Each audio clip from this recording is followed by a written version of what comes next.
Shalom, kembali jumpa dengan saya, Dr. Yonatan Purnomo dari Biblikos Biblical Center Indonesia.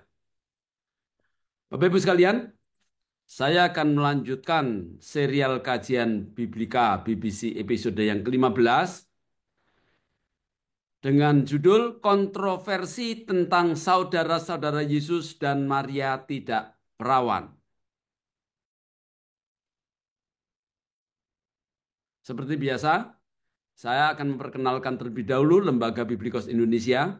Lembaga Biblikos Indonesia adalah organisme non-profit yang bergerak di bidang pelayanan penginjilan, penerjemahan Alkitab, literatur, dan kajian teologi biblika non-doktrinal. Seperti biasa, Bapak Ibu sekalian, acara ini terselenggara berkat kerjasama dengan STT Biblikos Internasional. Jika Bapak Ibu ingin mendapatkan informasi lebih lanjut, terutama tentang perkuliahan teologi Bizantin, atau Anda ingin tahu program-program kami yang lain, atau Anda ingin mendapatkan buku-buku karangan saya, silakan hubungi saja admin di 081 2322 8787. Baiklah, kita langsung masuk ke dalam bahasan kita. Bapak Ibu, kalau lihat di layar, itu judul yang saya berikan adalah Akibat pakai Alkitab tidak kanon, muncul kontroversi tentang saudara-saudara Yesus dan Maria tidak perawan. Pertanyaannya, siapa yang salah? Seperti biasa, saya akan bacakan terlebih dahulu konten episode yang ke-15. Seperti biasa, saya bagi dalam 3 kelompok, pokok masalah, pokok bahasan, dan kesimpulan. Nah, pokok masalah yang pertama, apakah Yesus memiliki saudara kandung? Dalam hal ini, pengertiannya adalah adik-adik. Yang kedua, apakah setelah melahirkan Yesus, Bunda Maria disetubui oleh Yosef sehingga menghasilkan banyak adik-adik? Nah, ini sekarang menjadi pertengkaran, Bapak Ibu sekalian, antara Protestan dengan Katolik dan Ortodok. Nanti saya akan bahas ya, kita baca dulu. Yang ketiga, di mana salahnya? Apakah pada teks terjemahan Alkitab LAI yang dianggap mirip dengan terjemahan Alkitab Saksi Yehova, atau karena penafsirannya? Maksudnya begini, ini salah siapa? Salah Alkitabnya atau salah penafsirnya? Nanti kita akan dapat jawabannya di dalam pokok bahasan kita. Yang pertama, kita akan menganalisa tentang teks sumber yang digunakan oleh LAI dan penerjemahannya, serta kaitannya dengan Alkitab Saksi Yehova. Begini Bapak Ibu sekalian, saya sudah membahas 14 episode dan ditambah dengan beberapa episode spesial ya. Di situ saya menemukan bahwa teks yang digunakan oleh Alkitab LAI itu adalah sama dengan yang digunakan oleh Saksi Yehova. Padahal di Indonesia kita tahu Saksi Yehova itu dianggap Kristen bidat.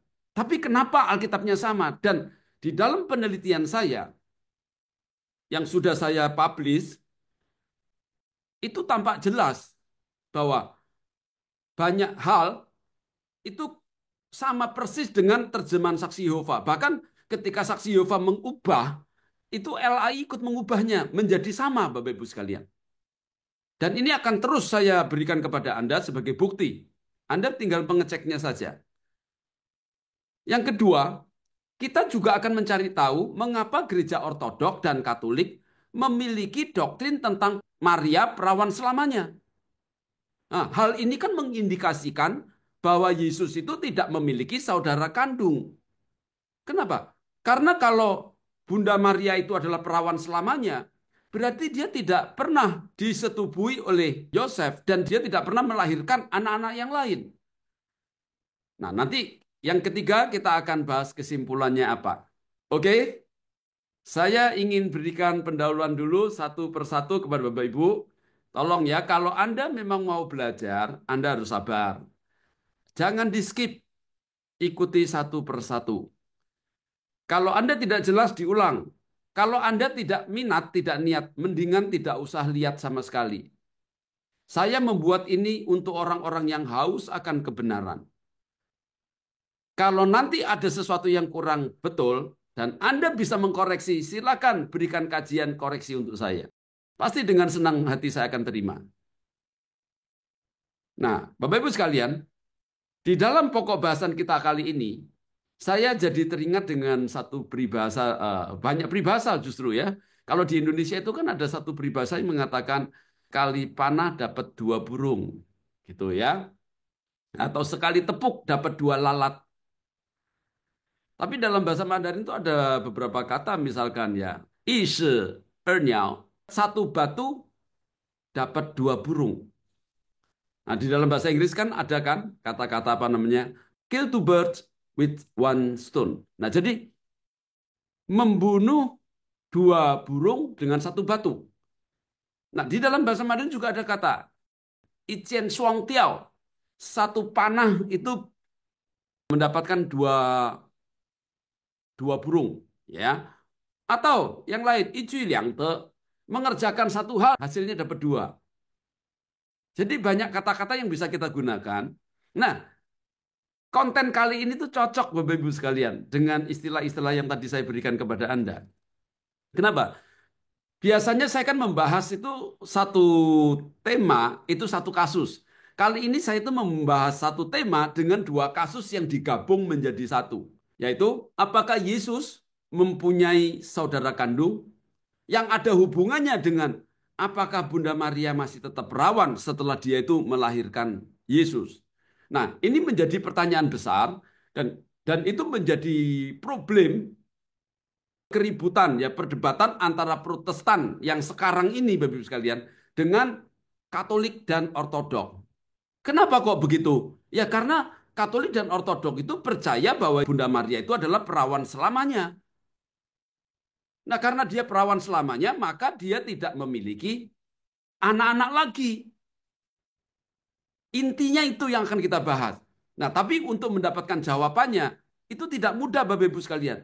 Saya sudah membuatkan penelitiannya, itu mulai dari teks sumbernya, terjemahannya, kemudian juga bukti-bukti internal dan eksternal yang ada saya berikan kepada Anda. Oleh sebab itu, mari sekarang kita mulai dari pendahuluan. Nah, Bapak Ibu sekalian, akhir-akhir ini di dunia medsos itu ramai dengan perdebatan. Satu, tentang apakah Yesus memiliki saudara-saudara kandung. Yang kedua, tentang apakah Bunda Maria benar-benar perawan selamanya. Nah, itu ramai dan saling menghujat. Bahkan ada yang membidat-bidatkan. Nah, nanti setelah Anda tahu semua jawabannya dari yang saya ungkapkan, Anda nanti akan tahu mana yang bidat, mana yang benar, mana yang salah. Karena keduanya ini saling berkaitan, ya, maka saya akan membahas secara bersamaan supaya kita juga mendapatkan jawaban yang sama dari dua ini apa kaitannya. Oleh sebab itu, Bapak-Ibu sekalian, ya, kita nanti akan menjawab apakah Yesus memiliki saudara-saudara kandung. Yang kedua, kita akan menjawab apakah Maria adalah benar-benar perawan selamanya. Jadi bahasan ini harus mendapatkan dua jawaban ini. Tapi ini agak panjang Bapak-Ibu sekalian. Saya tidak tahu apakah ini nanti akan menjadi satu bagian saja atau satu episode saja atau satu episode saya bagi menjadi dua bagian. Supaya tidak terlalu panjang karena kalau koreksi terlalu panjang nunggunya terlalu lama. Tapi kalau memungkinkan bisa dipendekkan, saya akan jadikan satu saja. Oke? Nah, yang menjadi pertanyaan sekarang begini. Sekali lagi Bapak Ibu sekalian, saya minta Anda sabar. Ini dibuat untuk orang-orang yang mau belajar. Bukan untuk para pengkritisi yang tidak berpengetahuan kemudian komentar seenaknya. Ya, saya tidak peduli dengan Anda yang seperti itu. Kalau Anda tidak suka, tidak usah lihat YouTube saya ya. Tapi kalau Anda memang mau belajar, silahkan. Kalau ada sesuatu yang Anda masih ingin tanyakan, saya berikan nomor admin, silahkan hubungi admin. Tanyakan nomor saya, kita bisa ngobrol bersama ya. Saya berbagi ilmu dengan Anda. Saya juga tidak bermaksud mengajar Anda. Sebagai seorang scholar, sebagai seorang akademisi, terutama akademisi Kristen, saya mempunyai hak untuk menjawab setiap problem-problem yang timbul di masyarakat yang berkenaan dengan iman Kristen.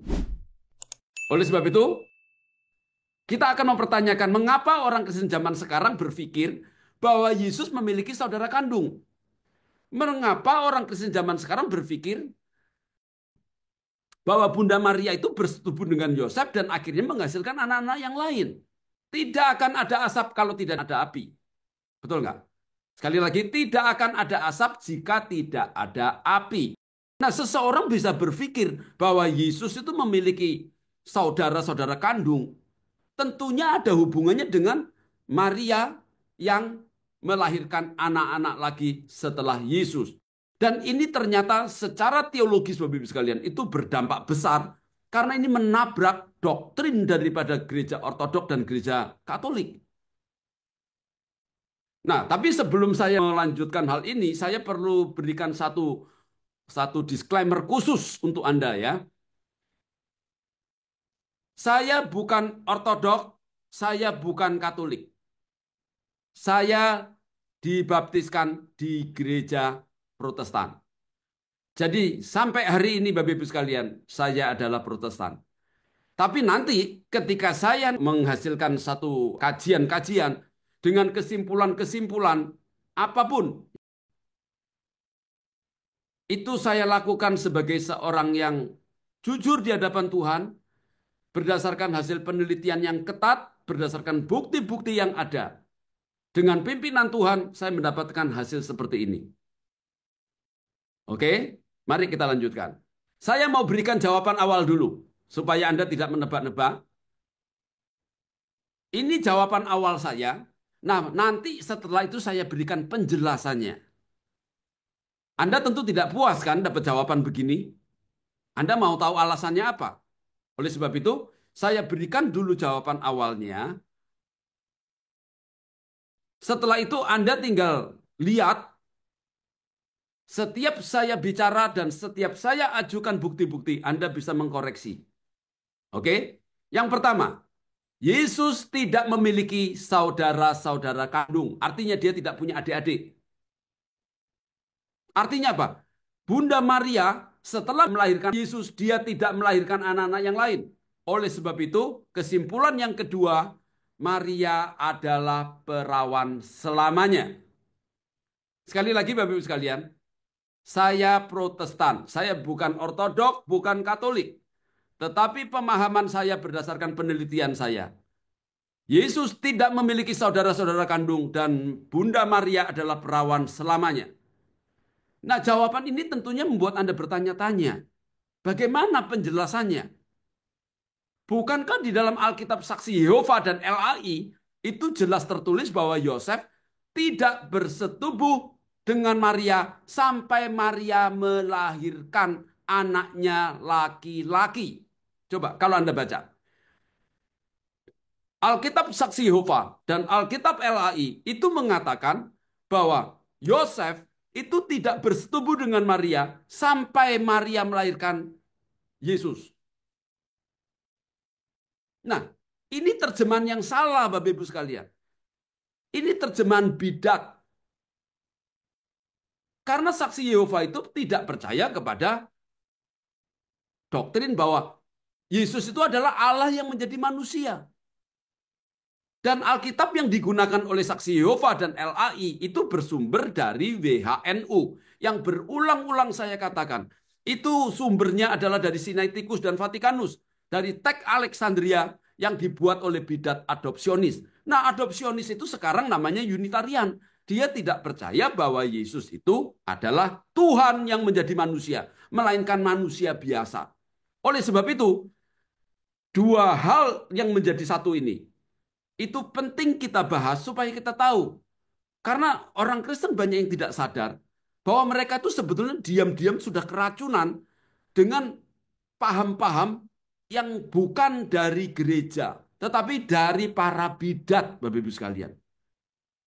Mereka sengaja menerjemahkan Matius 1 ayat 25 bahwa Yosef itu tidak bersetubuh sampai Maria melahirkan Yesus. Artinya apa? Setelah Yesus dilahirkan, dia bersetubuh. Nah, itu untuk menunjukkan apa? Untuk menunjukkan bahwa Yesus itu sebetulnya juga manusia biasa. Entah pikiran mereka itu seperti apa ya. Mungkin pikiran dia itu setelah dia itu melahirkan, dia tidak perawan lagi. Karena digaulin sama si Yosef, Bapak Ibu sekalian. Nah, ini akan merusak tatanan semua ajaran Kristen. Oleh sebab itu, saya memandang penting untuk membahas ini.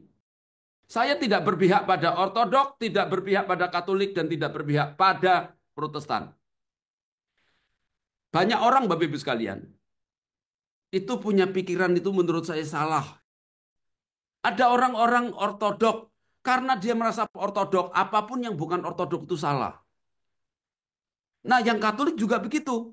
Ada orang-orang Katolik yang berpikir kalau bukan Katolik semuanya salah. Demikian juga dengan orang-orang Protestan.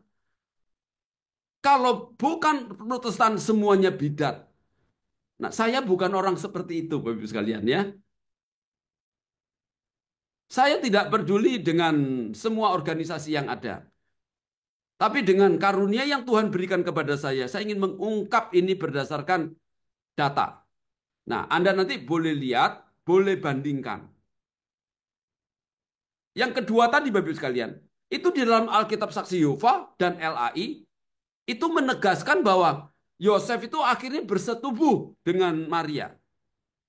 Setelah Maria melahirkan Yesus. Oleh sebab itu, nanti Bapak Ibu sekalian, di dalam Matius 13 ayat 55, ketika orang Kristen membaca bahwa ada saudara-saudara Yesus, maka mereka langsung berpikir, oh itu adalah adik-adik kandungnya.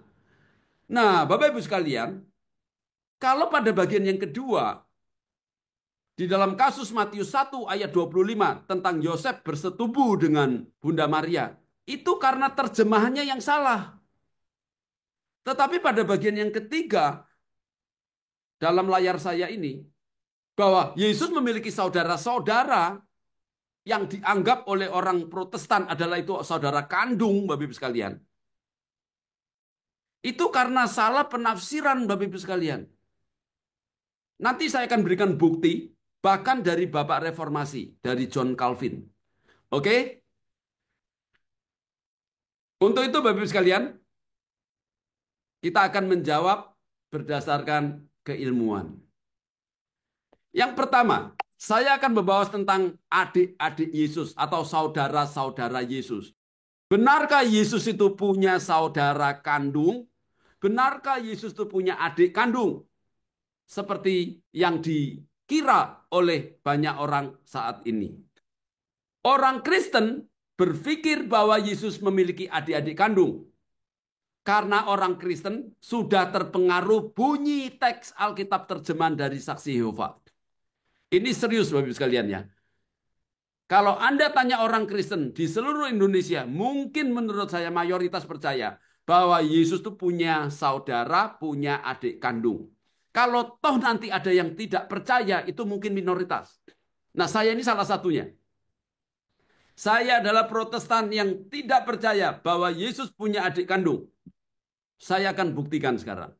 Kenapa kok orang-orang ini bisa percaya bahwa Yesus itu punya adik kandung? Karena mereka itu terpengaruh oleh Alkitab terjemahan dari Saksi Yehova. Mari sekarang kita lihat. Saya tunjukkan kepada Anda Matius 13:55 dan sampai 56. Jadi Matius 13 ayat 55 dan 56. Di sebelah kiri saya sudah berikan teks WHNU. Kenapa saya pakai ini? Karena Saksi Yehova dan LAI itu menggunakan WHNU, Bapak sekalian. Oleh sebab itu saya kasih teksnya. Nah, kemudian di tengah itu ada Alkitab terjemahan Saksi Yehova dan yang sebelah kanan itu LAI TB1 dan TB2. Ya. Oke. Anda perhatikan di sini. Di bagian kiri teks WHNU itu ada kata-kata Hi Adelphi. Hi Adelphi itu adalah untuk laki-laki dari kata Adelphos. Nah, sedangkan yang di ayat 56 yang di bawah itu adalah He Adelphe. Nah, itu untuk perempuan. Jadi diterjemahkan nanti oleh Saksi Yehova. Kata dasarnya ini kan Adelphos. Nah, Adelphos ini diterjemahkan dengan adik-adik. Sedangkan LAI menerjemahkannya dengan saudara-saudara, Bapak Ibu sekalian. Perhatikan, Anda lihat. Saksi Yehova menerjemahkan kata Adelphos itu dengan adik-adik Artinya itu saudara kandung, tapi kalau di dalam LAI diterjemahkan saudara-saudara. Di ayat 55 itu saudara-saudara saja, maksudnya saudara laki-laki, tapi kalau yang di ayat 56 itu saudara-saudara perempuan. Nah, nanti kita akan teruskan. Inilah Bapak Ibu sekalian, kenapa orang-orang Kristen sekarang ini, terutama dari kalangan Protestan, mayoritas itu berpikir sama seperti saksi Yehova. Bahwa saudara-saudara Yesus yang ada di dalam Matius 13 ayat 55 atau dalam Markus 6 ayat yang ketiga itu menuju pada adik kandung daripada Yesus. Jadi Yesus punya adik kandung, Maria melahirkan banyak anak. Nah, gitu Bapak-Ibu sekalian ya. Mari kita lihat. Sekarang kita belajar kata adelphos. Kata adelphos adalah kata benda itu digunakan he adelphi itu untuk saudara laki-laki atau he adelphe yang terdapat dalam Matius 13:55 dan 56 artinya tidak harus saudara kandung. Jadi perhatikan Bapak sekalian. Artinya tidak harus saudara kandung. Sebagaimana ditafsirkan oleh saksi Yehova menjadi adik-adik Yesus. Perhatikan Bapak sekalian ya. Tidak seharusnya diterjemahkan sebagai adik-adik Yesus. Nah, saksi Yehova ini sudah menafsirkan terlalu jauh. Dia salah menafsirkan. Mari kita lihat. Ini sudah saya buatkan rangkumannya. Kata adelphos, Bapak Ibu sekalian. Di dalam Alkitab itu sedikitnya ada 5 arti. Kalau Anda lihat di sini, saya tulis makna adelphos. Kemudian ada ayat, relasi, dan kesimpulan. Nah, yang pertama adalah saudara kandung. Bapak Ibu bisa lihat nanti di dalam Kejadian 4 ayat 8, itu ada kisah tentang Kain dan Habil. Nah, ayatnya di sini Bapak Ibu sekalian. Kalau Anda lihat di sini, ton adelphon, leksikalnya adalah ton adelphon, ini dari kata adelphos tapi dalam bentuk akusatif, dia sebagai objek, ya. Nah, oleh saksi Yehova itu diterjemahkan adanya. Nah, LAI ikut dengan saksi Yehova, itu adiknya. Nanti silakan Anda lihat sendiri, Anda bisa screenshot, kemudian Anda bandingkan sendiri. Nah, kesimpulannya Pak, di sini Kain dan Habil memang saudara kandung. Kain dan Habil itu memang saudara kandung. Jadi dalam hal ini Bapak Ibu sekalian, terjemahan saksi Yehova dan LAI bisa kita terima. Tapi kalau saya lebih senang menerjemahkan saudara. Dengan pengertian saudara kandung, bukan adik. Karena kata ton adelphon ini berasal dari kata adelphos, itu artinya itu bukan adik, Bapak Ibu sekalian. Jadi tepatnya dalam bahasa Yunani, itu untuk menunjukkan dia itu adik atau kakak, itu ada tambahan kata yang lain. Bukan berdiri sendiri dengan kata adelphos. Yang kedua, saudara leluhur. Kalau Bapak Ibu lihat di dalam bilangan 20 ayat yang ke-14, itu nanti ada kisah antara Israel dan Edom. Bapak Ibu tahu nggak? Israel itu satu bangsa yang besar dari 12 suku. Sedangkan Edom itu adalah keturunan daripada Esau. Jadi Israel ini adalah keturunan dari Yakub, sedangkan Edom itu keturunan dari Esau. Kalau Anda lihat di dalam ayatnya, di dalam bilangan 20 ayat yang ke-14 ini, itu digunakan kata adelphos. Nah, kita baca sekarang. Terjemahan saksi Yehova. Saya potong saja ya. Israel, saudara Tuhan berkata begini. Nah, kata saudara punyanya saksi Yehova ini diambil dari kata ho adelphos. Sedangkan LAI menggunakan beginilah perkataan saudaramu Israel. Jadi Bapak sekalian, tadi di dalam Kejadian 4 ayat 8, itu saksi Yehova dan LAI sepakat menggunakan adik. Saya tidak tahu ya. Apakah LAI itu mencontoh saksi Yehova atau kebetulan? Karena kalau dilihat dari terbitnya, saksi Yehova itu keluar lebih dulu. Saksi Yehova itu keluar tahun 1950. Sedangkan LAI keluarnya yang paling awal itu TL tahun 1954. Jadi tidak mungkin saksi Yehova mencontoh LAI. Kemungkinannya LAI yang mencontoh saksi Yehova. Ini cukup menimbulkan tanda tanya. Kenapa dua-duanya menerjemahkan adik? Ya. Nah, di sini Bapak Ibu sekalian, saya mau beritahukan kepada Bapak Ibu sekalian, Israel dan Edom itu bukan saudara kandung. Yang saudara kandung itu leluhurnya dulu, yaitu Esau dan Yakub. Esau nanti menghasilkan satu bangsa yang besar namanya bangsa Edom. Sedangkan Yakub nanti akan menghasilkan bangsa yang besar namanya Israel. Nah, kalau Bapak Ibu lihat di dalam sejarahnya, itu jarak waktu antara Yakub dan Esau dengan Musa ketika menuliskan bilangan 2014, itu jaraknya itu 400 sampai 500 tahun Bapak Ibu sekalian. Jadi kan nggak mungkin ya. Kalau ini dibicarakan saudara kandung itu tidak mungkin. Tapi inilah bahasa Yunani. Penggunaan kata adelphos itu bisa saudara kandung, bisa juga saudara leluhur. Leluhurnya dulu sama, bersaudara. Sekarang keturunannya masih bersaudara. Yang ketiga, saudara sebangsa. Anda bisa lihat di dalam Imamat 25 ayat 35. Nah, ini saudara sebangsa ini adalah sesama orang Israel. Nah, sesama orang Israel itu juga bukan saudara kandung, Bapak Ibu sekalian. Misalnya, suku Lewi dengan suku Yehuda. Benyamin misalkan dengan suku Ruben. Nah, mereka itu bukan saudara kandung, tapi kalau ketemu juga pakai kata adelphos. Kita lihat ayatnya. Imamat 25 ayat 35. Di sini di dalam teks Yunaninya menggunakan ho adelphos, leksikalnya saya berikan besar di sini. Saksi Yehova menerjemahkan saudara, LAI juga saudara. Nah, di sini digunakan tuh sesama sebangsa untuk 12 suku Israel. Bukan dimaksudkan khusus untuk saudara kandung. Yang keempat, saudara seiman. Nah, di dalam Matius 23 ayat 8, Bapak Ibu sekalian. Ini Tuhan Yesus sendiri yang mengatakan. Kita lihat. Matius 23 ayat yang ke-8. Ini Tuhan Yesus sendiri yang mengatakan menggunakan kata adelphi dalam bentuk jamak ya. Adelphos dalam bentuk jamak itu jadi adelphi. Nah, adelphi ini adalah saudara-saudara. Di sini dikatakan apa?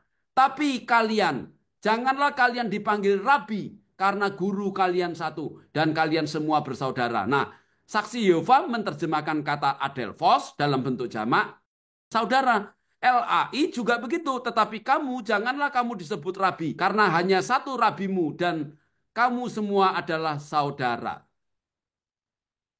Lihat Bapak Ibu sekalian.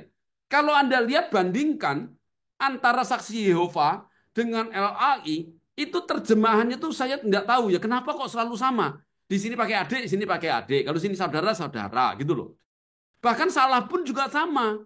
Yang saya heran, kenapa tidak ada orang yang memikirkan hal ini, Bapak Ibu sekalian? Jelas-jelas aneh. Oke, kita lanjutkan. Yang terakhir, artinya itu bisa sahabat dekat. Jadi yang pertama tadi saudara kandung, yang dua saudara leluhur, yang ketiga saudara sebangsa, yang keempat saudara seiman, yang kelima sahabat dekat. Ya. Jadi sahabat dekat itu di dalam 2 Samuel 1 ayat 26, itu bicara tentang persahabatan David dan Yonatan. Kita lihat dulu. Di dalam 2 Samuel 1 ayat yang ke-26, itu menggunakan bentuk vokatif daripada adelphos, yaitu jadi adelphe. Nah, adelphe ini Bapak sekalian, ya. Kalau Anda belajar bahasa Yunani, itu kata Petrus bentuk nominatif itu bisa menjadi bentuk akusatif menjadi petron. Dalam bentuk genetif menjadi petru, menjadi bentuk datif menjadi petro. Nah, bentuk vokatifnya petre. Nah, ini bentuk vokatif Bapak sekalian, bentuk panggilan. Ya. Nah, saksi Yehova itu menerjemahkan saudaraku. LAI juga saudaraku. Nah, kita sekarang mau tanya, David dan Yonatan itu siapa? Mereka itu bukan saudara kandung, Bapak Ibu sekalian, tapi juga menggunakan kata adelphos. David itu adalah anak Isai, orang Yehuda. Sedangkan Yonatan itu anaknya Saul, itu orang Benyamin, Bapak Ibu sekalian. Beda suku. Tapi kenapa? David itu berkata kepada Yonatan, itu kamu itu adalah saudaraku. Nah, sekarang kita kembali lagi Bapak Ibu sekalian. Dari 5 yang saya berikan contoh ini, itu hanya 1 yang saudara kandung. Saudara leluhur bukan saudara kandung. Saudara sebangsa bukan saudara kandung. Saudara seiman juga bukan saudara kandung. Sahabat dekat juga bukan saudara kandung. Tapi empat-empatnya ini semua menggunakan kata yang sama, yaitu adelphos. Walaupun nanti penggunaannya dalam berbagai kasus infleksinya. Tapi semuanya itu artinya sama. Bisa saudara tapi bukan saudara kandung, Bapak Ibu sekalian. Jadi kalau nanti ada orang Kristen zaman sekarang, karena dia tidak mengerti bahasa Yunani, kemudian membaca Alkitab terjemahan LAI, kemudian dia menafsirkan saudara-saudara Yesus adalah saudara kandung, itu adalah satu kekonyolan yang besar, Bapak Ibu sekalian. Oleh sebab itu saya menganjurkan, kalau Anda cinta Tuhan, Anda belajarlah bahasa Yunani, bahasa Ibrani, supaya Anda bisa membaca sendiri tulisan-tulisan yang asli. Selama ini orang Kristen di Indonesia rata-rata semuanya cuman pasrah bongkoan sama yang namanya itu terjemahan LAI. Menganggap terjemahan LAI itu yang paling benar. Tidak mungkin salah. Padahal saya membuktikan sudah 15 episode dan beberapa episode spesial. Dan masih berlanjut sampai 6.500. Nah, Bapak Ibu sekalian, saya dalam beberapa bulan ini akan keluar terlebih dahulu satu buku, yaitu buku Injil Yohanes. Di situ saya paparkan semua satu kitab, Bapak Ibu sekalian. Kesalahannya di mana? Tunggu ya, sekarang sedang saya proses untuk editing bagian terakhir. Nanti kalau keluar Bapak Ibu bisa cek semuanya. Saya berikan data-data lengkap, Anda bisa menguji semuanya. Kita lanjutkan. Saya ingin berikan kesimpulan terlebih dahulu, kesimpulan kecil ini ya, yaitu kesimpulan untuk bagian yang pertama. Yaitu apakah Yesus itu memiliki saudara kandung? Berdasarkan semua bukti penggunaan kata adelphos dalam Alkitab dengan segala bentuk infleksinya. Bapak Ibu sekalian, bahasa Yunani itu bahasa infleksi. Artinya apa? Satu kata itu bisa berubah menjadi ratusan, jadi banyak. Jadi kata adelphos ini bisa berubah menjadi adelphi, menjadi adelphe, bisa macam-macam ya. Oleh sebab itu dinamakan bahasa infleksi. Nah, ternyata Bapak Ibu sekalian, berdasarkan tadi yang sudah kita pelajari, ternyata tidak semua kata-kata adelphos itu boleh diterjemahkan sebagai saudara kandung. Karena memang tidak semua kata adelphos itu menunjuk pada saudara kandung. Oleh sebab itu sekarang coba Anda rangkum kesimpulan yang saya berikan kepada Anda. Ya. Jadi, apakah benar kata saudara di dalam Matius 13 ayat 55 menunjuk kepada saudara kandung yang dilahirkan dari rahim Maria? 2, berdasarkan semua bukti penggunaan kata adelphos di dalam Alkitab PL dan PB dengan segala bentuk infleksinya justru membuktikan bahwa tidak semua penggunaan kata adelphos menunjuk pada pengertian saudara kandung. Tadi dari 5 contoh yang saya berikan kepada Anda. Yang saudara kandung cuma 1. Contoh di dalam kasus Habil sama Kain.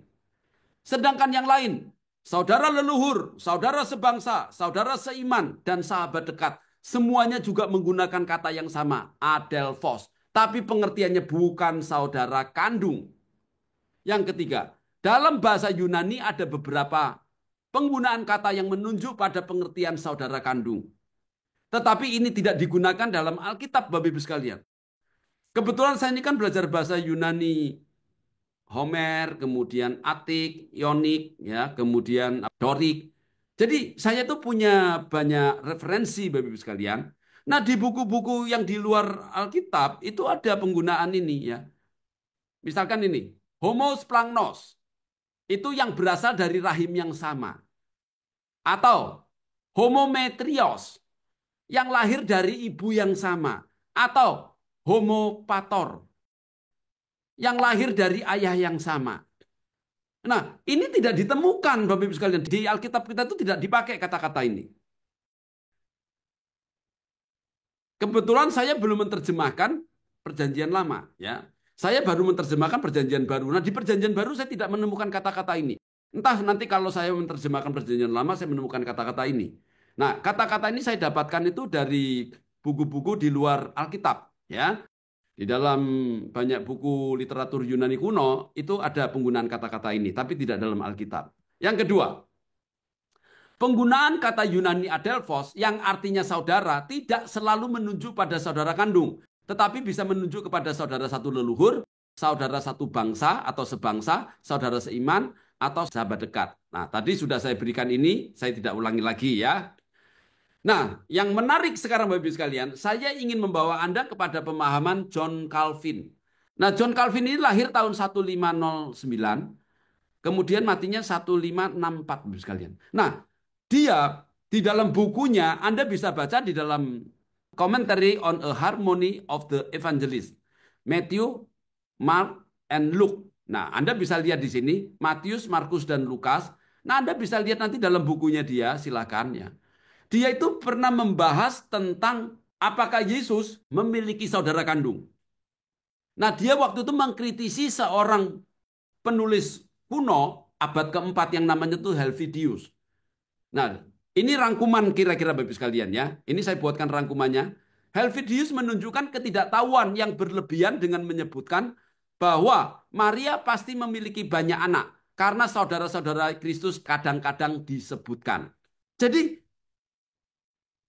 John Calvin itu juga tidak setuju ketika orang yang namanya itu Helvidius. Padahal Helvidius ini hidup kira-kira itu 1100 tahun lebih sebelum Calvin. Nah, Calvin ini mengomentari komentar Helvidius yang lahir lebih dulu 1100 tahun. Dia tidak setuju ketika Helvidius itu menganggap bahwa Yesus itu punya saudara kandung. Nah, penjelasannya dia apa? Ini tanggapan Calvin ya. Dalam salah satu karyanya, Calvin mengkritik pandangan Helvidius, seorang penulis abad keempat, yang menyatakan bahwa Maria memiliki anak-anak lain setelah kelahiran Yesus. Calvin menolak penafsiran literal dari istilah saudara-saudara Yesus sebagai anak-anak kandung Maria. Tetapi dia tidak secara jelas menyatakan apakah Maria tetap perawan atau tidak setelah melahirkan Yesus. Jadi dia cuma membatasi pembahasannya. Dia tidak setuju kalau kata adelphos ya dalam bentuk jamak ya terus ditambah dengan kata ganti orang ketiga untuk Yesus itu diterjemahkan saudara-saudara Yesus itu pasti saudara kandung. Calvin tidak setuju, Bapak Ibu sekalian baca sendiri bukunya. Ya. Sekalipun dia itu tidak membahas tentang Maria tetap perawan atau tidak setelah melahirkan. Tetapi Calvin kemudian menjelaskan bahwa istilah saudara dalam perjanjian baru bisa merujuk pada kerabat dekat, sepupu misalnya. Dan tidak harus berarti saudara kandung dari Maria dan Yesus. Ini saya setuju Bapak Ibu sekalian. John Calvin saja tidak percaya. Loh saya heran kalau ada orang Protestan sekarang Bapak Ibu sekalian, apalagi orang Calvinis yang percaya bahwa Yesus itu punya adik. Pendirinya Calvinis saja tidak percaya, Bapak Ibu sekalian. Jadi kalau Anda, kawan-kawan sekalian, Anda itu orang Protestan, Calvinis, ya Anda jangan percaya juga. Jangan kemakan sama pendeta-pendeta yang nggak jelas. Nah, pertanyaannya kenapa? Kok John Calvin tidak membahas tentang Maria tetap perawan atau tidak setelah melahirkan? Bagi Calvin, itu dianggap diskusi yang tidak relevan. Nggak ada gunanya. Tidak berhubungan dengan keselamatan dan iman. Oleh sebab itu dia tidak mau, Bapak Ibu sekalian. Tetapi dalam hal penerjemahan kata adelphos dalam bentuk jamak, yaitu saudara-saudara Yesus ditentang sama Calvin. Dia tidak setuju kalau kata-kata itu diartikan sebagai saudara kandung. Nah, sekarang kita masuk dalam kesimpulan yang ketiga. Sekarang timbul satu tanda tanya bagi kita. Mengapa orang-orang sekarang itu menafsirkan kata adelphos yang artinya saudara yang ada di dalam Matius 13 ayat 55 dan Markus 6 ayat 3 itu justru sebagai saudara kandung Yesus atau adik-adik Yesus. Lucu nggak? Nah yang menafsirkan ini bahasa Ibrani juga tidak tahu, bahasa Yunani juga tidak tahu. Dia tidak pernah baca. Bahkan Alkitabnya salah 6577. Dia tidak tahu. Tapi dia mau berspekulasi. Bahkan ada yang yakin kalau Yesus itu punya saudara. Bayangin. Orang menyimpulkan sesuatu dari ketidaktahuan Bapak Ibu sekalian. Itu terjadi di banyak orang Bapak Ibu sekalian. Yang kedua. Hal ini disebabkan karena banyak teolog Kristen telah terpengaruh oleh terjemahan Saksi Yehova yang menerjemahkan kata Yunani adelphos dengan adik-adik. Tadi sudah saya tunjukkan kan? Orang-orang saksi Yehova itu menerjemahkan saudara-saudara Yesus di dalam Matius 13 ayat yang 55 dan 56 itu dengan adik-adik Bapak-Ibu sekalian. Sehingga orang-orang Kristen yang membaca punyanya LAI, ini saudara-saudara ini nggak jelas ini saudara apa. Kemudian dia baca mungkin punyanya saksi Yehova, adik-adik. Nah ini jelas ini. Kalau gitu Yesus itu punya adik. Kalau begitu Maria itu melahirkan anak lagi.